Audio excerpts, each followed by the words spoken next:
Hey, Kevin here with Notes on Iowa. Today we're talking about part one, day 6 of my walk across Iowa to follow in the footsteps of the 1835 Iowa Dragoons as they explored the territory that would become Iowa.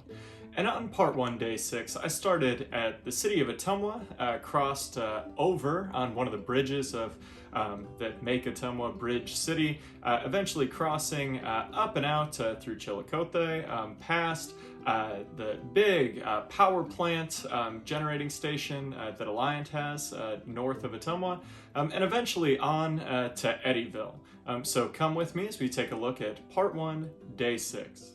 So on part 1, day 6, like I said, I started in downtown Ottumwa, left the Hotel Ottumwa and crossed over to the top of the levee and used the trail there to head out of Ottumwa. There is a couple of historical markers celebrating and remembering parts of the town that have struggled with flooding, and then also some cool art celebrating the trail system. As I passed out, I went onto Rock Bluff Road, which holds Rock Bluff Park, a small river overlooking the Des Moines River. Not a ton there at the park, but kind of a good pathway out of the city and on up towards Chillicothe, and then eventually the giant Alliant Energy coal-fired power generating station that serves Ottumwa. And Alliant Energy has committed to being carbon neutral by 2050, and part of that plan is to discontinue all of their coal-fired power plants by 2040. We'll see if that's the case, but the giant power generating station in Ottumwa right now, you can see a giant mountain of coal behind that's trucked in from Wyoming, and also the big stack kind of dominates the view. As I continued on, I was trudging up and down hills along gravel roads between, on one side, the big power generating station in Ottumwa, and on the other side I could see the big Cargill Eddyville works.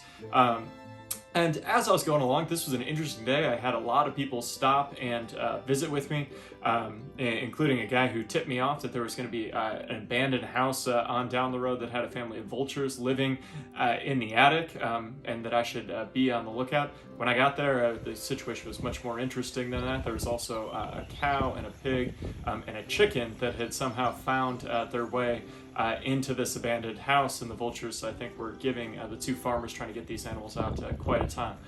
To be respectful and not draw any attention to myself, I didn't take any pictures, but an interesting story from that day. But as I continued on down the road, I could continuously see that giant Cargill plant off in the distance, and it kind of allowed me to mark the time as I was moving, and I wasn't necessarily right next to the river.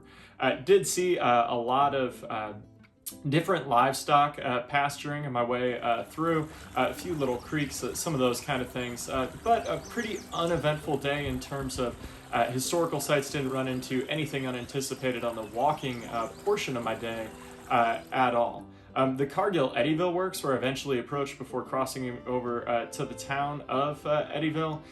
Huge corn grain milling facility that's been in operation for about 35 years. Started as a pretty small facility and now has grown to over 500 employees. But if you make it to Eddyville, Eddyville is the site of Chief Hardfish's village. There's markers on both sides, a marker in downtown Eddyville along the river. Then the other side, the Hardfish access is a canoe access where I was able to put up the drone and get a look kind of at the surrounding area there as well. As we kind of went through Eddyville, not a ton on the small town, it's about 1,000 people, 500 of which or so work at the Cargill plant there. Also Raceway in Eddyville, that's growing up in Pella, something we were always aware of. I knew people that always went and raced down at Eddyville. But as we kind of wrapped up the day there, we knew we were going to take a side trip because we wanted to go see Buxton. And Buxton today is what many people would call a ghost town, but in the kind of late 1800s, early 1900s, Buxton has been referred to by many as a black utopia. And I have a lot more about this in the article. There's many good books about Buxton, but Buxton was a coal mining town that developed with the railroad in Monroe County. And as the railroads were looking for sources of coal, they put together different sites. Today, if you go there, you got to go down a level B service road, which is kind of tough, and the site's relatively unmarked, but there's a big remnant of the company store warehouse that's kind of collapsing in on itself that you can see If you go there, there are also some other remnants of the town in different foundations. There's a Buxton cemetery that's there. And if you look into Buxton, one of my most kind of things that I find most interesting about Buxton is always the Buxton Wonders baseball team. I'm a big baseball fan, and Buxton had a baseball team, predominantly black early on, later had some white players, but played all throughout the Midwest. Are a pretty good team. So lots of interesting things to check out on Part 1, Day 6, especially on that spur trip to Buxton.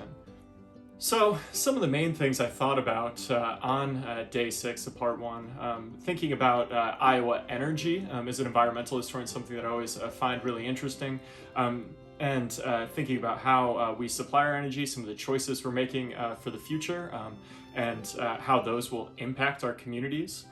Also thinking about our past. You think about coal mining towns like Buxton that have now gone by the wayside because once the coal dries up, there's no longer an opportunity there, maybe in the same way, and just kind of thinking about opportunities and eventualities that we all have to confront.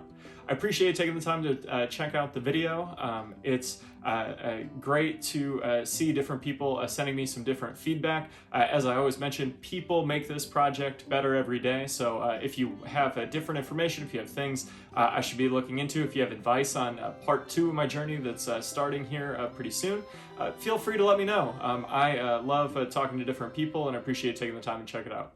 Thank you. There's a lot of good history about Iowa a lot of people don't even know about.